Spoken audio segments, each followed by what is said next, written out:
ಅಲ್ಲ, ಇದು ರಾಮ ಕೊಟ್ಟ ವಚನ, ಅವನಿಗೆ ವರ. ಹಾಗಾಗಿ ರಾಮನೇ ಸಂಹಾರ ಮಾಡಲಿ, ನಾನು ಮಾಡೋದಿಲ್ಲ ಅನ್ನುವ ಕಾರಣದಿಂದಾಗಿ ಬಿಡ್ತಾನೆ ಎಂಬುವ ಮಾತನ್ನ ನಾವು ಗಮನದಲ್ಲಿ ತಗೋಬೇಕು. ಹಾಗೆ ಭೀಮಸೇನ ದೇವರ ಈ ವಿಧವಾದಂತಹ ವಿಷ್ಣು ನಿಷ್ಠೆ, ಶ್ರೀಮದ್ ವಿಷ್ಣುವಂಘ್ರಿ ನಿಷ್ಠಾ ಇದಕ್ಕಂತಾರೆ. ಯಾವ ಕಾಲದಲ್ಲೂ ಕನಸಿನೊಳಗೂ, ಇವತ್ತು ರಾತ್ರಿ ನಿಮಗೆ ಕನಸು ಬೀಳುತ್ತೆ, ರಾತ್ರಿ ನಿಮಗೆ ಕನಸು ಬೀಳ್ತದೆ. ಕನಸು ಬಿದ್ದಾಗ ದೇವರನ್ನ ನಿಂದೆ ಮಾಡ್ತಾನೆ ಒಬ್ಬ ಮುಟ್ಟಾಳ ಬಂದು ಕನಸಿನಲ್ಲಿ. ಅವನ ಹೆಸರು ಹೇಳುವುದಿಲ್ಲ, ಅವನು ಯಾರೇ ಇರಬಹುದು. ಅವನು ಬೈದಾಗ ರಾತ್ರಿ ಕನಸಿನೊಳಗೇನೆ ಕಾಲು ಝಾಡಿಸ್ಬೇಕು ನೋಡಿ. ಯಾರು ಮಾಡ್ತಾನೋ ಆ ಮನುಷ್ಯ ವೀರ ವೈಷ್ಣವ. ಇದು ಭೀಮಸೇನ ದೇವರ ಸಿದ್ಧಾಂತ. ಇದು ಅಂದರೆ ಯಾವ ಮನುಷ್ಯ ಅದರಲ್ಲಿ ಆಸಕ್ತನಾಗಿದ್ದಾನೆ, ಯಾವ ಮನುಷ್ಯ ಅದರಲ್ಲಿ ಪೂರ್ಣವಾಗಿ ಮುಳುಗಿದ್ದಾನೆ, ಆ ಮನುಷ್ಯನಿಗೆ ಕನಸಿನಲ್ಲೂ ಹಾಗೆ ಕನಸು ಕಾಣ್ತಾನೆ. ಇದಕ್ಕೆ ವಿರುದ್ಧವಾಗಿ ಎಂದೆಂದಿಗೂ ಕನಸು ಕಾಣುವುದಿಲ್ಲ. ಹಾಗೆ ಶಿಶುಪಾಲನ ಸಂಹಾರ ಮಾಡುವುದಕ್ಕೆ ಸಿದ್ಧರಾದರು ಭೀಮಸೇನ ದೇವರು. ಭೀಷ್ಮ ಬೇಡ ಅಂತಂದದ್ದಕ್ಕಾಗಿ ಮತ್ತೆ ಸ್ತಬ್ಧರಾಗಿದ್ದಾರೆ, ಸುಮ್ಮನಿದ್ದಾರೆ. ಗಾಂಗೇಯೇನೈವ ಮುಕ್ತಸ್ತು ಕ್ಷಿಪ್ರಂ ಯುದ್ಧಾಯ ನಿರ್ಯಾತು. ಯಾರು ಬರ್ತಾರೋ ಬರಲಿ, ನನ್ನ ಪಾದವಿದೆ ನೋಡಿ, ಇದು ಈ ಕಾಲಿದೆಯಲ್ಲ, ಆ ಕಾಲು ಅವನ ತಲೆ ಮೇಲೆ ಇಟ್ಟು ಅವನನ್ನು ಮೆಟ್ಟಿ ಸಂಹಾರ ಮಾಡ್ತೀನಿ ನಾನು, ಯುದ್ಧಕ್ಕೆ ಬರ್ತಿದ್ರು ಬನ್ನಿ ಅಂತ ಸಹದೇವ ಅಂತಾನೆ ಅಂತ ಇದೆ. ಸಹದೇವನ ಕೂತ್ತೇನಿದೆ, ಇಂಥ ರಾಜಾಧಿರಾಜರೆಲ್ಲ ಸೇರಿದಾಗ ಸಹದೇವ ಅನ್ನುವ ಕೂತ್ತೇನು ಅವನಿಗೆ. ಹಾಗೂ ಅನ್ನುವ ಮನುಷ್ಯ ಅಲ್ಲ ಅವನು. ಸಹದೇವ ಯಾವಾಗಲೂ ಲೋ ಪ್ರೊಫೈಲಿನ ಮನುಷ್ಯ ಅವನು. ನಕುಲ ಸಹದೇವ ಇಬ್ರು ಲೋ ಪ್ರೊಫೈಲಿನ ಜನ. ಇಂಥ ಸಭೆ ಸೇರಿದಾಗ ಧೈರ್ಯವಾಗಿ ಅದು ತನ್ನ ಪಾದ ತೋರಿಸಿ ಯಾರು ಬರ್ತಾನೆ ಬರಲಿ, ಅವನ ತಲೆ ಮೆಟ್ಟಿ ಕಾಣು ಕೊಲ್ತೀನವನನ್ನ ಅಂತನ್ನುವಂತಹ ಸಾಮರ್ಥ್ಯ ಕೇವಲ ಭೀಮರಾಯನಿಗೆ. ಹಾಗಾಗಿ ಭೀಮಸೇನ ಎದ್ದು ನಿಂತು ಹೇಳಿದ. ಇಲ್ಲಿ ಹೇಳ್ತಾರೆ ಸಹದೇವ. ಕಳೆದ ಸಲ ನಾನು ಅರ್ಥ ಹೇಳಿದೆ, ದೇವ ಎಂಬ ಶಬ್ದಕ್ಕೆ ಇನಾ ಅಂತ ಅರ್ಥ. ಸಹ ಅನ್ನುವ ಶಬ್ದ ಸಂಸ್ಕೃತದಲ್ಲಿ ಸ ಅಂತಾಗತ್ತೆ. ಸಹಪುತ್ರ ಸಪುತ್ರ ಅಂತಾಗತ್ತೆ. ಹಾಗೆ ಸಹ ಮಿತ್ರ ಸಮಿತ್ರ ಅಂತಾಗ್ತದೆ. ಹಾಗೆ ಸಹ ದೇವ, ಸಹ ಅಂದರೆ ಸ, ದೇವ ಅಂದರೆ ಇನ, ಸ ಇನ ಸೇನ. ಭೀಮಸೇನನಿಗೆ ಭೀಮಾಂತೂ ಹೆಸರು, ಸೇನಾಂತೂ ಹೆಸರು. ಸತ್ಯಭಾಮೆಗೆ ಸತ್ಯಾಂತೂ ಹೆಸರು, ಭಾಮಾಂತೂ ಹೆಸರು. ಆಯುರ್ವೇದದಲ್ಲಿ ಒಂದು ವನಸ್ಪತಿ, ಅದಕ್ಕೆ ಕಾಚಿ ಅಂತ ಹೆಸರು, ಕಾಚಮಾಚಿ ಅಂತೂ ಹೆಸರು. ಹೀಗೆ ಒಂದು ಶಬ್ದದ ಅರ್ಧ ಶಬ್ದವನ್ನು ಮಾಡಿಯೂ ಹೆಸರು ಕೊಡುವ ಸಂಪ್ರದಾಯ ಉಂಟು ಅನ್ನುವುದನ್ನು ತೋರಿಸ್ತಾರೆ. ಹಾಗಾಗಿ ಸಹದೇವ ಅಂದರೆ ಸೇನ, ಸೇನ ಅಂದರೆ ಭೀಮಸೇನ. ಭೀಮಸೇನ ದೇವರು ಎದ್ದು ನಿಂತು ಆಕ್ರೋಶ ಮಾಡಿ ಹೇಳ್ತಾರೆ. ಆಗ ಭೀಷ್ಮರಿಗೆ ಮತ್ತೆ ಪ್ರಶ್ನೆ ಕೇಳ್ತಾನೆ ಧರ್ಮರಾಜ, ಸ್ವಾಮಿ ವಿಸ್ತರೇಣಸ್ಯ ದೇವಸ್ಯ ಕರ್ಮಾಣಿಚ್ಛಾಮಿ ಸರ್ವಶಃ. ವಿಸ್ತಾರವಾಗಿ ಹೇಳೋದು ದಯವಿಟ್ಟು. ಈ ಪರಮಾತ್ಮನ ಮಹಿಮೆಯನ್ನು ನೀವೇನೋ ಹೇಳ್ತಾ ಇದ್ರಿ, ಹೇಳುವ ಮಧ್ಯದಲ್ಲಿ ಅಡ್ಡದಲ್ಲಿ ನಾನು ಬಂದೆ, ಇನ್ನೇನೋ ಗಲಾಟೆ ಎಲ್ಲ ಆಯಿತು. ಪರಮಾತ್ಮನ ಮಹತ್ವವನ್ನು ಹೇಳಿ. ನಾವು ಯಾರಿಗೆ ಅಗ್ರ ಪೂಜೆಯನ್ನು ಮಾಡ್ತಾ ಇದ್ದೇವೆ, ಆ ಅಗ್ರ ಪೂಜೆಯನ್ನು ಸ್ವೀಕಾರವನ್ನು ಮಾಡುವ ಶ್ರೀಕೃಷ್ಣ ಎಷ್ಟು ಯೋಗ್ಯ, ಎಷ್ಟು ಸರ್ವೋತ್ತಮ, ಅವನ ಮಹಿಮೆ ಏನು, ಇದನ್ನು ತಿಳಿಬೇಕು ನಾವು. ದೇವರ ಪೂಜೆಯನ್ನು ಮಾಡ್ತೀರಲ್ಲ ನೀವು, ದೇವರ ಪೂಜೆಯನ್ನು ಮಾಡ್ತಾ ಇರುವ ಪ್ರಾರಂಭದ ಸಂದರ್ಭದಲ್ಲಿ ಪೂಜೆಯಲ್ಲಿ ಒಂದು ವಿಧಾನವಿದೆ. ಮೊದಲು ಮಂತ್ರವನ್ನು ಮಾಡಬೇಕು, ನಾರಾಯಣ ಮಂತ್ರವನ್ನು ಮಾಡಬೇಕು. 108 ಸಲ ನಾರಾಯಣ ಮಂತ್ರವನ್ನು ಮಾಡಿ ಆಮೇಲೆ ದೇವರ ಪೂಜೆಯನ್ನು ಪ್ರಾರಂಭ ಮಾಡಬೇಕು. ಇಲ್ಲದ್ರೆ ದೇವರ ಪೂಜೆಯನ್ನು ಮಾಡಬಾರದು. ಯಾಕೆ ಇದೆಲ್ಲ ಯಾಕೆ ಬೇಕು ಅಂದರೆ ಒಂದು ಸಾಮಾನ್ಯ ನಿಮಿತ್ತ ತಿಳ್ಕೊಡಿ. ದೇವರ ಪೂಜೆಯನ್ನು ಮಾಡುವುದು ನಮ್ಮ ಮೆಕ್ಯಾನಿಕಲ್ ಆಗತ್ತೆ. ಸ್ವಾಭಾವಿಕ ಸಾಮಾನ್ಯವಾಗಿ ಬೆಳಗ್ಗೆ ಅವಸರವಿರುತ್ತೆ, ಅವಸರ ಇಲ್ಲದೇ ಇದ್ದವರಿಗೂ ಮೆಕ್ಯಾನಿಕಲ್ ಆಗುತ್ತೆ. ಹಾಗಾಗಿ ಯಾಂತ್ರಿಕವಾಗಿ ದೇವರ ಪೂಜೆಯನ್ನು ಮಾಡ್ತೇವೆ. ಭಾವ, ಭಕ್ತಿ, ಮನಸ್ಸು, ಹೃದಯ ತುಂಬಿ ಬರಬೇಕು, ಉಕ್ಕಿ ಬರಬೇಕು, ತೃಪ್ತಿಯಾಗಬೇಕು. ದೇವರ ಮಹಿಮೆಗಳೆಲ್ಲ ನಮಗೆ ಗೊತ್ತಿದ್ದಷ್ಟು ಮಹಿಮೆಯಾದರೂ ನಾವು ಮೆಲಕ ಹಾಕಬೇಕು, ಅದರ ಸವಿಯನ್ನು ಕಾಣಬೇಕು. ಪರಮಾತ್ಮನ ಸರ್ವೋತ್ತಮತ್ವ, ಭಗವಂತನ ಗುಣಗಳು, ಅಪಾರವಾದ ಶಕ್ತಿ, ಅಚಿಂತ್ಯ ಅದ್ಭುತ ವೈಭವ, ಪರಮಾತ್ಮನ ಉಪಕಾರ, ಭಗವಂತ ಮಾಡಿದ ಅನುಗ್ರಹ, ಇವುಗಳನ್ನೆಲ್ಲ ನಾವು ನೆನೆದು ಸಂತೋಷಪಟ್ಟು ಅದರಲ್ಲಿ ವಿ ಶುಡ್ ಬಿ ಸೋಕ್ಡ್. ನಮ್ಮ ಮೈ ಮಾತು ಮನಸ್ಸುಗಳೆಲ್ಲ ಅದರೊಳಗೆ ನೆನೆದು ಹೋಗಬೇಕು, ಸಂತುಷ್ಟವಾಗಬೇಕು. ಒಂದು ದಿನ ಈ ತರಹ ಪೂಜೆ ಮಾಡಿ ನೋಡಿ, ಪ್ರತಿನಿತ್ಯ ಹಾಗೆ ಪೂಜೆ ಮಾಡಬೇಕು ನಿಮಗೆ ಅಪೇಕ್ಷೆ ಆಗುತ್ತೆ. ಪ್ರಾಯ ಈ ತರಹ ಪೂಜೆ ಮಾಡುವವರು ವಿರಳ. ಭಗವಂತನ ಮಹಿಮೆಯನ್ನು ಅನುಸಂಧಾನ ಮಾಡಿ ಮಾಡಿ ಮಾಡಿ ಮಾಡಿ ಮಾಡಿ ಅದು ಅನುಸಂಧಾನವನ್ನು ಮಾಡುವುದು ಮೆಕ್ಯಾನಿಕಲ್ ಆಗಿ ಆಗಬಾರದು.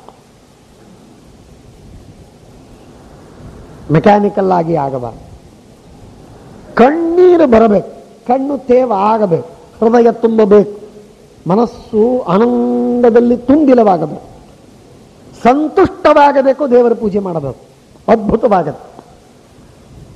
ಆ ಪೂಜೆ ನಮಗೆಷ್ಟು ತೃಪ್ತಿಯನ್ನು ಕೊಡುತ್ತೆ ಇದು ನೀವು ನಿಮ್ಮ ಅನುಭವದಿಂದ ತಿಳ್ಕೊಳ್ಳಿ. ಪೂಜೆ ಇದು ಯಾಂತ್ರಿಕವಾಗಿ ಪೂಜೆಯ ಬಗ್ಗೆ ನಮಗೆ ಅಸಡ್ಡೆ, ತಿರಸ್ಕಾರ, ಜುಗುಪ್ಸೆ, ತಾತ್ಸಾರ ನಮಗೆ ಬಂದಿದೆ. ಪೂಜೆಯನ್ನು ಚೆನ್ನಾಗಿ ಮಾಡುವುದೇ ಗೊತ್ತಿಲ್ಲ. ಪೂಜೆಯ ವಿಧಿವಿಧಾನಗಳಲ್ಲಿ ನಾವು ಬಹಳಷ್ಟು ತೊಡಗುತ್ತೇವೆ, ಮಾಡೋಣ. ಆದರೆ ಅದರ ಹಿಂದೆ ಮುಂದೆ ಅದರ ಮಧ್ಯದಲ್ಲಿ ಬರಬೇಕಾಗಿರುವಂತಹ ಏನು ಭಕ್ತಿ ಇದೆ, ಆ ಪ್ರೀತಿ ಇದೆ, ಸ್ನೇಹವಿದೆ, ದೇವರ ಮಹಾತ್ಮ್ಯದಲ್ಲಿ ಮುಳುಗಿ ಹೋಗುವುದು, ಆ ಭಗವಂತನ ಅನಂತ ರೂಪ, ಅನಂತ ಗುಣಗಳು, ಅನಂತ ಕ್ರಿಯೆಗಳಿಂದ ಪರಮಾತ್ಮ ಅನಾರಣೀಯನಾಗಿ ಮಹತೋಮಹೀಯನಾಗಿ ಸರ್ವಾಂತರ್ಯಾಮಿಯಾಗಿದ್ದಾನೆ. ಅನಂತ ಅನಂತ ಅನಂತ ಜೀವರಾಶಿಗಳು. ಪರಮಾತ್ಮನ ಒಂದು ಮಹಾತ್ಮ್ಯವನ್ನು ಹೇಳ್ತೀನಿ ನಿಮಗೆ. ಶ್ರೀಮದಾಚಾರ್ಯ ಹೇಳ್ತಾರೆ, ಬರ್ಕಶ್ರುತಿಯನ್ನು ತುರಶ್ರುತಿಯನ್ನು ಉದಾಹರಣೆ ಕೊಟ್ಟು ಹೇಳ್ತಾರೆ.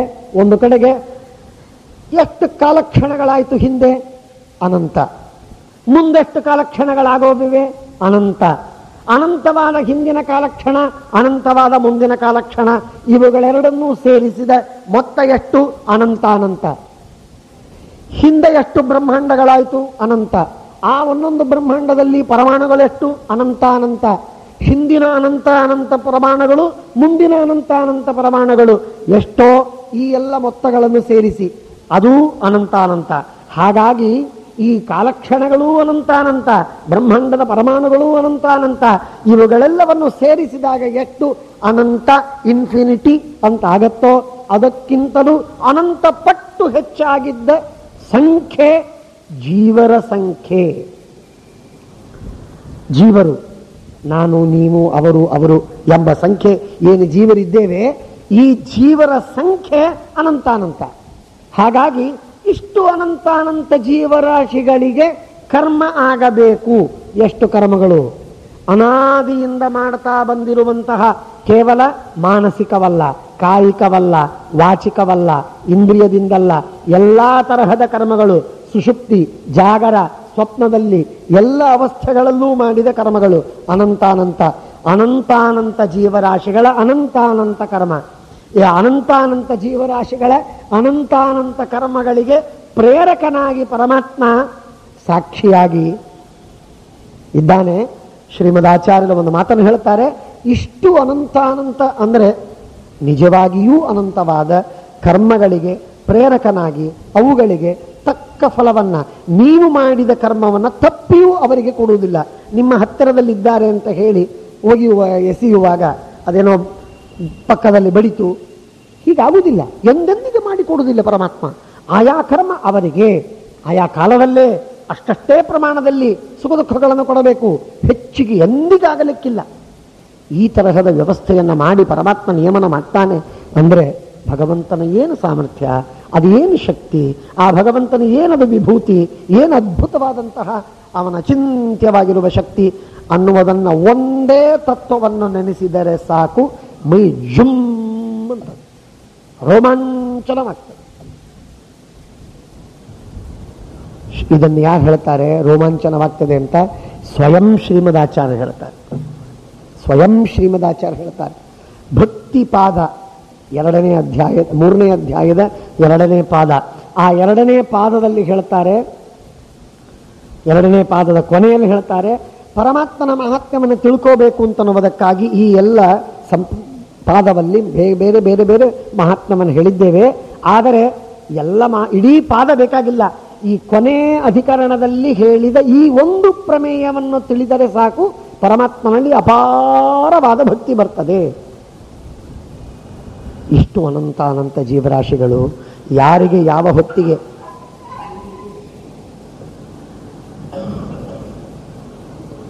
ಗರ್ಭದಲ್ಲಿರುವಾಗ ಯಾರಿಗೆ ಏನು ಸುಖ ದುಃಖ, ಸಾಯುವಾಗ ಏನು ಸುಖ ದುಃಖ, ವಯಸ್ಸಾದಾಗ ಏನು, ಸಣ್ಣ ವಯಸ್ಸಿನಲ್ಲೇನು, ದಾರಿದ್ರ್ಯ ಎಷ್ಟು, ಐಶ್ವರ್ಯವೇನು, ಆರೋಗ್ಯ ಏನು, ರೋಗ ಏನು, ಒಂದು ತರಹ ಎರಡು ತರಹ, ನೂರಾರು ಸಾವಿರಾರು ಲಕ್ಷಾವಧಿ ಕೋಟ್ಯಾವಧಿ ಅನಂತ ಅನಂತ ತರಹದ ಸುಖ ದುಃಖಗಳನ್ನು ಪ್ರತಿಯೊಬ್ಬ ಜೀವನಿಗೆ ಪ್ರತಿನಿತ್ಯ ಪರಮಾತ್ಮ ಕೊಡಬೇಕು. ಇಷ್ಟೆಲ್ಲದಕ್ಕೆ ನಿಯಾಮಕನಾಗಿ ಕರ್ಮ ನಿಯಾಮಕನಾಗಿ ಪರಮಾತ್ಮ ಇರಬೇಕು. ಕರ್ಮಣ್ಯನಂತಾನಿ ಯಥೇಷ್ಟ ಬೀಶಃ ಸಂಪಾದ್ಯ. ಇಷ್ಟೆಲ್ಲ ಕರ್ಮಗಳಿಗೆ ನಿಯಾಮಕನಾಗಿ ಪರಮಾತ್ಮ ಮಾಡ್ತಾನೆ.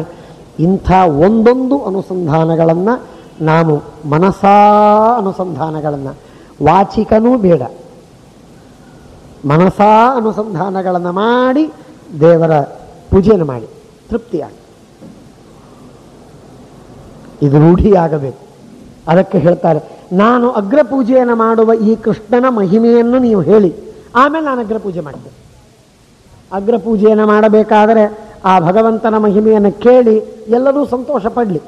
ಯಾರು ಸಂತೋಷ ಪಡುವ ಯೋಗ್ಯತೆ ಉಳ್ಳವರೋ ಸಾತ್ವಿಕರೋ ಅಂಥವರಾದರೂ ಸಂತೋಷ ಪಡಲಿ, ಆಮೇಲೆ ನಾನು ಪೂಜೆ ಮಾಡ್ತೇನೆ ಅಂತ ಭೀಷ್ಮರಿಗೆ ಪ್ರಾರ್ಥನೆ ಮಾಡಿದಾಗ, ಕರ್ಮಣಾಂ ಅನುಪೂರ್ವೀಚ ಪ್ರಾದುರ್ಭಾವಾಶ್ಚ ಯೇ ವಿಭೋ ಯಥಾಚ ಪ್ರಕೃತಿ ಕೃಷ್ಣೇ ತನ್ಮೇ ಬ್ರೂಹಿ ಪಿತಾಮಹ.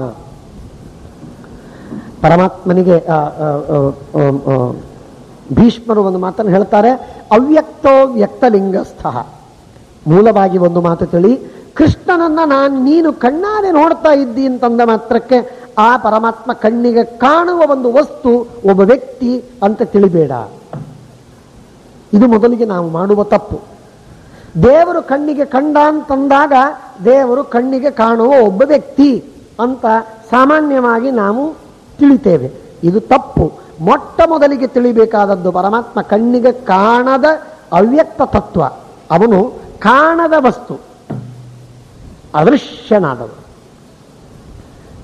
ಕಂಡಿದ್ದಾನೆ ಅಂತನ್ನುವುದಕ್ಕೆ ಅವನು ಮನುಷ್ಯನಂತಾಗಲಿ ಸಾಮಾನ್ಯನಂತಾಗಲಿ, ಅಥವಾ ಕಂಡಿಲ್ಲ ಅಂತನ್ನುವುದಕ್ಕಾಗಿ ಪರಮಾತ್ಮ ಇಲ್ಲೇ ಇಲ್ಲ ಅಂತಾಗಲಿ, ಎರಡೂ ತಿಳಿಬೇಡಿ. ಅವ್ಯಕ್ತೋ ವ್ಯಕ್ತಲಿಂಗಸ್ಥ. ಪರಮಾತ್ಮ ಅವ್ಯಕ್ತನಾಗಿದ್ದಾನೆ, ಇದ್ದಾನೆ, ಆದರೆ ಅವ್ಯಕ್ತನಾದವನು. ಅವನು ತನ್ನ ಇಚ್ಛೆಯಿಂದ ಅಥೋನಂತೇನ ತಥಾಹಿ ಲಿಂಗಂ. ಪರಮಾತ್ಮ ಏನು ಮಾಡಿದರೂ ಪರಮಾತ್ಮನ ದರ್ಶನ ನಮಗಾಗದು. ನಾವು ಎಷ್ಟೇ ಪ್ರಯತ್ನ ಮಾಡಿದರೂ ಪರಮಾತ್ಮನ ದರ್ಶನವಾಗುವುದು ಸಾಧ್ಯವಿಲ್ಲ. ಪರಮಾತ್ಮನ ದರ್ಶನವಾಗುವುದಕ್ಕೆ ಒಂದೇ ಒಂದು ದಾರಿ, ಅದು ಪರಮಾತ್ಮನ ಇಚ್ಛೆ, ಅದು ಪರಮಾತ್ಮನ ಅಚಿಂತ್ಯವಾದ ಶಕ್ತಿ. ಪರಮಾತ್ಮ ಸ್ವಯಂ ಅವ್ಯಕ್ತನಾಗಿದ್ದಾನೆ. ಅವ್ಯಕ್ತನಾದ ಭಗವಂತ ನಮಗೆ ವ್ಯಕ್ತನಾಗಿ ಕಾಣಿಸುವುದು. ಮನಸ್ಸಿಗಾಗಲಿ ಇಂದ್ರಿಯಗಳಿಗಾಗಲಿ ಗೋಚರನಾಗಬೇಕಾದರೆ ಪರಮಾತ್ಮ ತನ್ನ ಇಚ್ಛೆಯಿಂದ ಪ್ರಕಟನಾಗಿ ತೋರಬೇಕಷ್ಟೇ, ಬೇರೆ ಉಪಾಯ ಸರ್ವಥಾ ಇಲ್ಲ. ಆದ್ದರಿಂದ ಯೇಷ ಭಗವನ್ ಪ್ರಭು ಪುರಾ ನಾರಾಯಣೋ ದೇವ ಸ್ವಯಂಭೂ ಪ್ರಪಿತಾಮಹ. ಇವನು ನಾರಾಯಣ, ಅವನೇ ಪಿತಾಮಹನಾದ ಬ್ರಹ್ಮದೇವರಿಗೆ ತಂದೆ. ಆದ್ದರಿಂದ ಅವನಿಗೆ ಪ್ರಪಿತಾಮಹ ಅಂತ ಕರೀತಾರೆ. ಇವನಿಗೆ ಸಹಸ್ರ ಶೀರ್ಷ, 1000 ಅರ್ಥಾತ್ ಅನಂತ ತಲೆಗಳು, ಅನಂತ ಕಣ್ಣು, ಅನಂತ ಹೊಟ್ಟೆ, ಅನಂತ ಎದೆ, ಅನಂತ ಬಾಹು, ಅನಂತ ಕಾಲು, ಅನಂತ ಅವಯವಗಳು, ಒಂದೊಂದು ಅನಂತ, ಒಂದೊಂದು ಅನಂತಾನಂತ.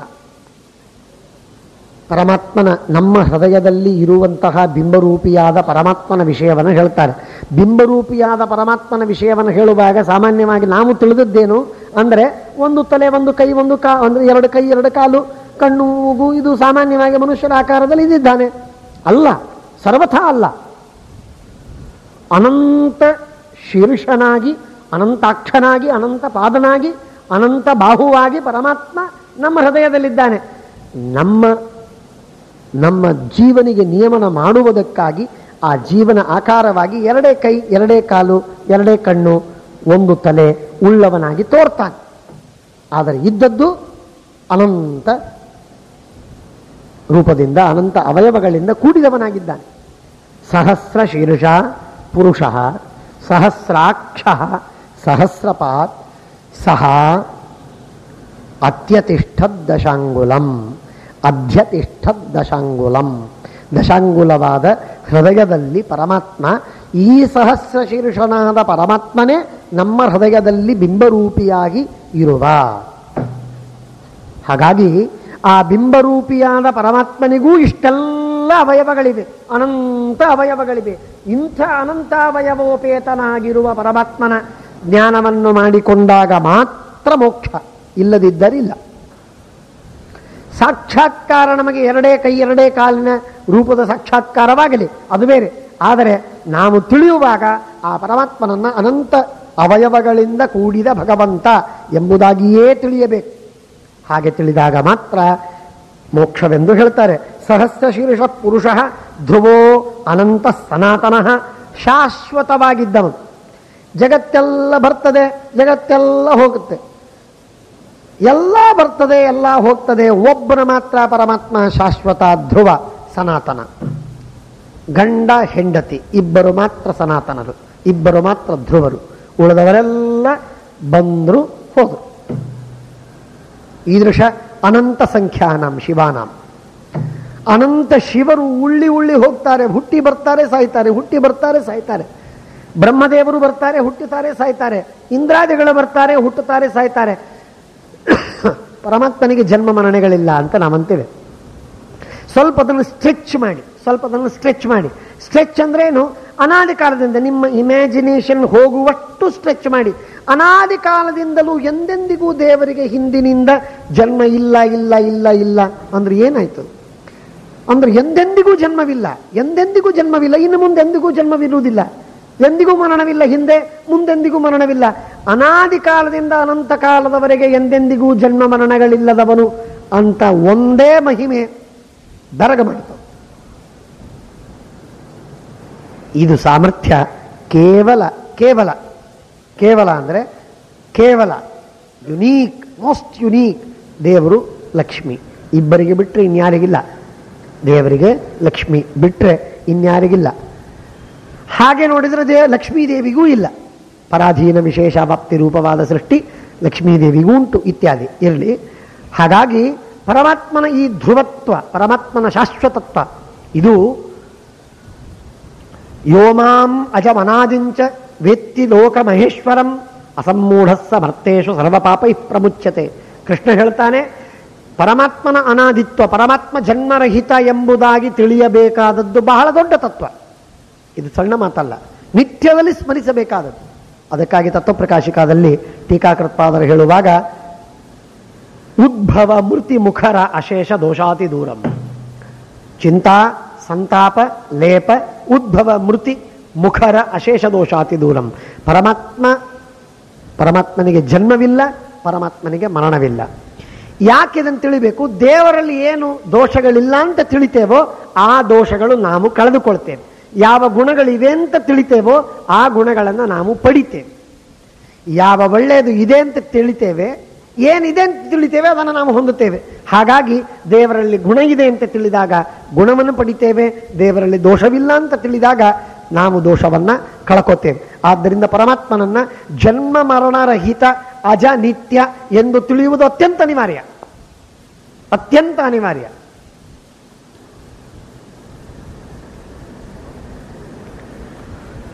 ಹಾಗಾಗಿ ಆ ಮಾತನ್ನ ಉಪನಿಷತ್ತಿನಲ್ಲಿ ಅಥವಾ ಗೀತೆಯಲ್ಲಿ ಅಥವಾ ಮಹಾಭಾರತದಲ್ಲಿ ಭಾಗವತದಲ್ಲಿ ಮೇಲಿಂದ ಮೇಲೆ ಬರ್ತದೆ. ಜನ್ಮವಿಲ್ಲ, ಜನ್ಮವಿಲ್ಲ, ಅಜ ನಿತ್ಯ, ಅಜ ನಿತ್ಯ, ಅನಾದಿ ನಿತ್ಯ.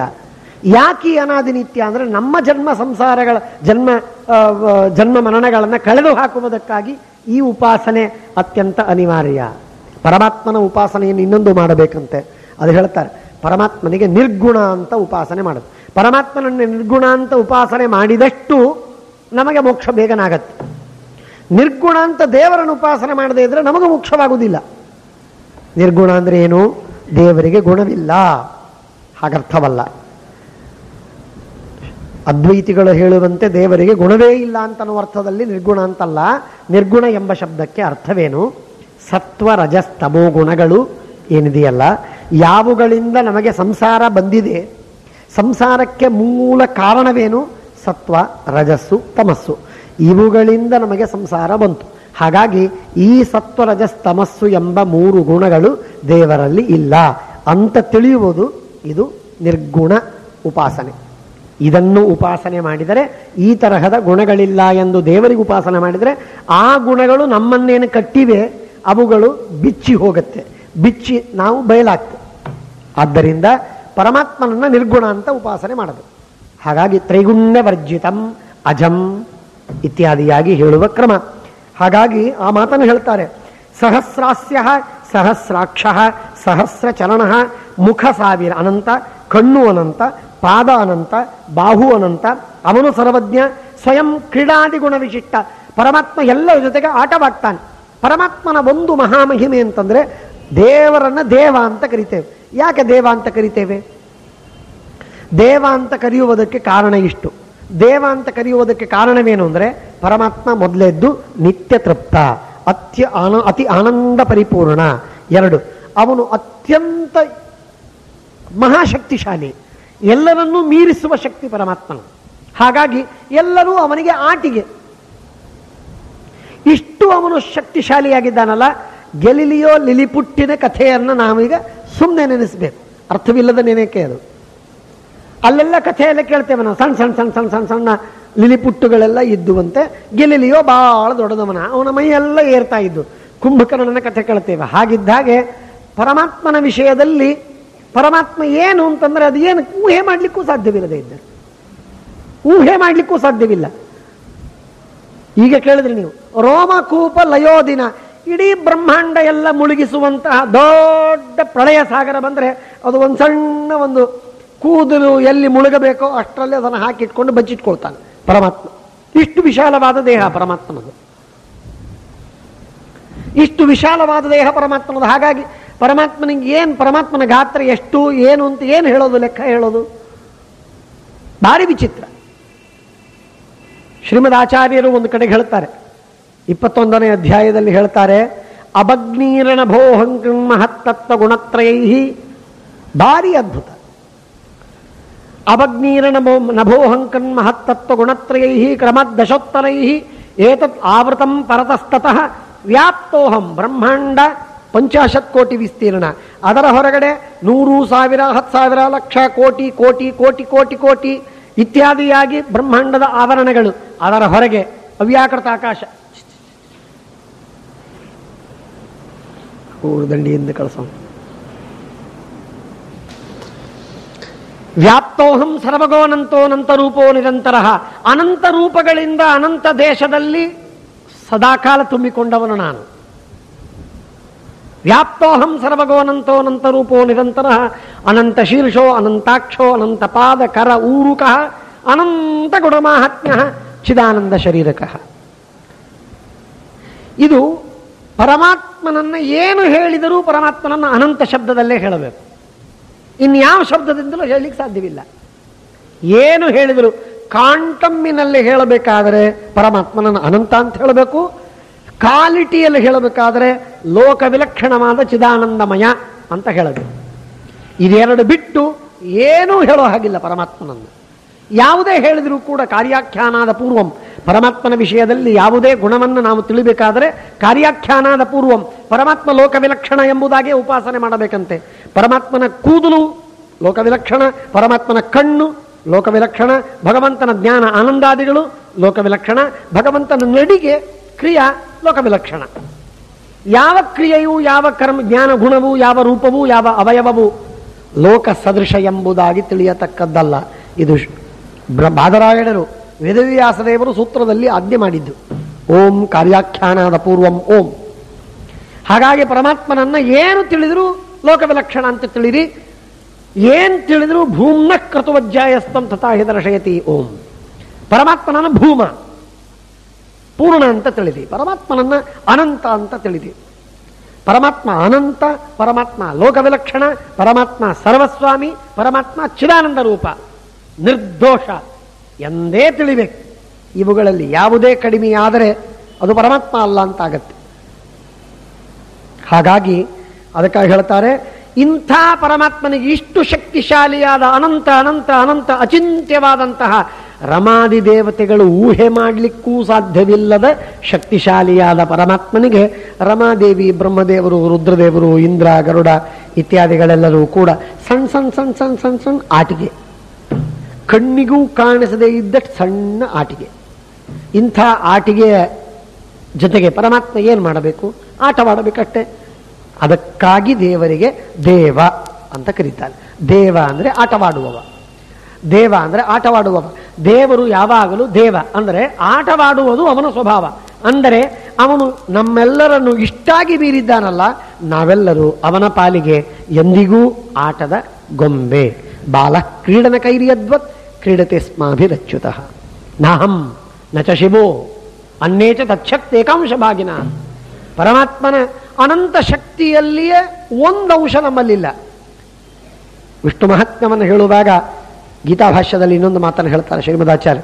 ವಿಷ್ಣು ಮಹಾತ್ಮ್ಯವನ್ನ ಒಂದು ತುಂಡು ತೆಗೆದುಕೊಂಡು ಬರಬೇಕಂತೆ. ಅದರಲ್ಲಿ ಅನಂತ ಭಾಗವನ್ನು ತುಂಡು ಮಾಡಬೇಕು. ಅದರಲ್ಲಿ ಒಂದನ್ನು ತೆಗೆದುಕೊಳ್ಳಬೇಕು, ಅದನ್ನು ಮತ್ತೆ ಅನಂತ ಭಾಗ ಮಾಡಿ, ಅದರಲ್ಲಿ ಒಂದು ತೆಗೆದುಕೊಳ್ಳಿ, ಅದನ್ನು ಅನಂತ ಭಾಗ ಮಾಡಿ. ಅದೇನಿದೆಯೋ ಅಷ್ಟೂ ಕೂಡ ಅಲ್ಲ. ಈ ಎಲ್ಲ ಬ್ರಹ್ಮನು, ಎಲ್ಲ ರುದ್ರರು, ಎಲ್ಲ ದೇವತೆಗಳು, ಎಲ್ಲ ಮನುಷ್ಯರು ಸೇರಿ ಅಷ್ಟಲ್ಲ. ವಿಷ್ಣು ಮಹಾತ್ಮ್ಯ ಲೇಶಸ್ಯ ವಿಭಕ್ತಸ್ಯ ಚ ಕೋಟಿಧ ಪುನಶ್ಚ ಅನಂತಧ ತಸ್ಯ ಪುನಶ್ಚಾಪಿ ಹ್ಯನಂತಧ ನೈಕ ಅಂಶ ಸಮಮಾಹಾತ್ಮ್ಯ ಶ್ರೀಶೇಷ ಬ್ರಹ್ಮ ಶಂಕರಾಹ. ಬ್ರಹ್ಮ, ರುದ್ರ, ಗರುಡ, ಇಂದ್ರ ಅಥವಾ ಲಕ್ಷ್ಮೀ ಇವರ್ಯಾರೂ ಪರಮಾತ್ಮನ ಅನಂತ ಅನಂತ ಅನಂತ ಮಹಾತ್ಮ್ಯದ ಏಕಾಂಶರಲ್ಲ. ಇಷ್ಟು ಪರಮಾತ್ಮನ ಮಹಾತ್ಮ್ಯವಿದೆ. ಹಾಗಾಗಿ ಭಗವಂತ ನಮ್ಮೆಲ್ಲರ ಜೊತೆಗೆ ಆಟವಾಡುವವನಷ್ಟೇ. ಅವನ ದೃಷ್ಟಿಯಲ್ಲಿ ನಾವೆಲ್ಲರೂ ಸಣ್ಣ ಆಟಿಕೆಯ ಗೊಂಬೆಗಳು, ಅರ್ಥವಿಲ್ಲದ ಗೊಂಬೆಗಳು, ನಿಜವಾಗಿ ಶೂನ್ಯ. ನಾವೆಲ್ಲ ಶೂನ್ಯ ಅಂದರೆ ವಸ್ತುತಃ ಶೂನ್ಯ. ದೇವರು ಕೊಟ್ಟಾನೆ ಅಂತನ್ನುವುದಕ್ಕಾಗಿ ನಮಗೆ ಅಸ್ತಿತ್ವ ಇದೆ.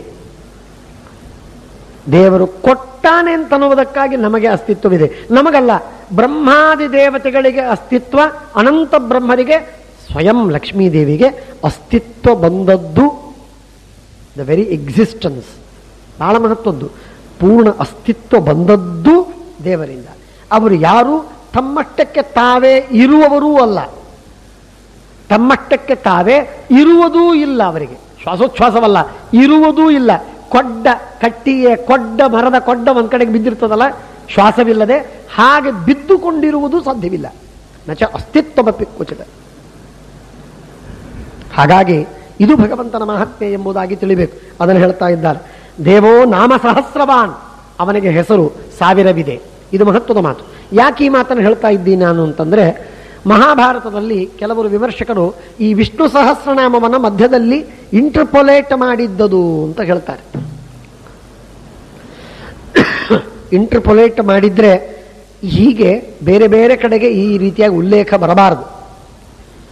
ವಿಷ್ಣು ಸಹಸ್ರನಾಮದ ಇದು ಪ್ರಕ್ಷಿಪ್ತವಾದ ಭಾಗ ಮಹಾಭಾರತದಲ್ಲಿ ಮೂಲದಲ್ಲಿ ಇಲ್ಲ.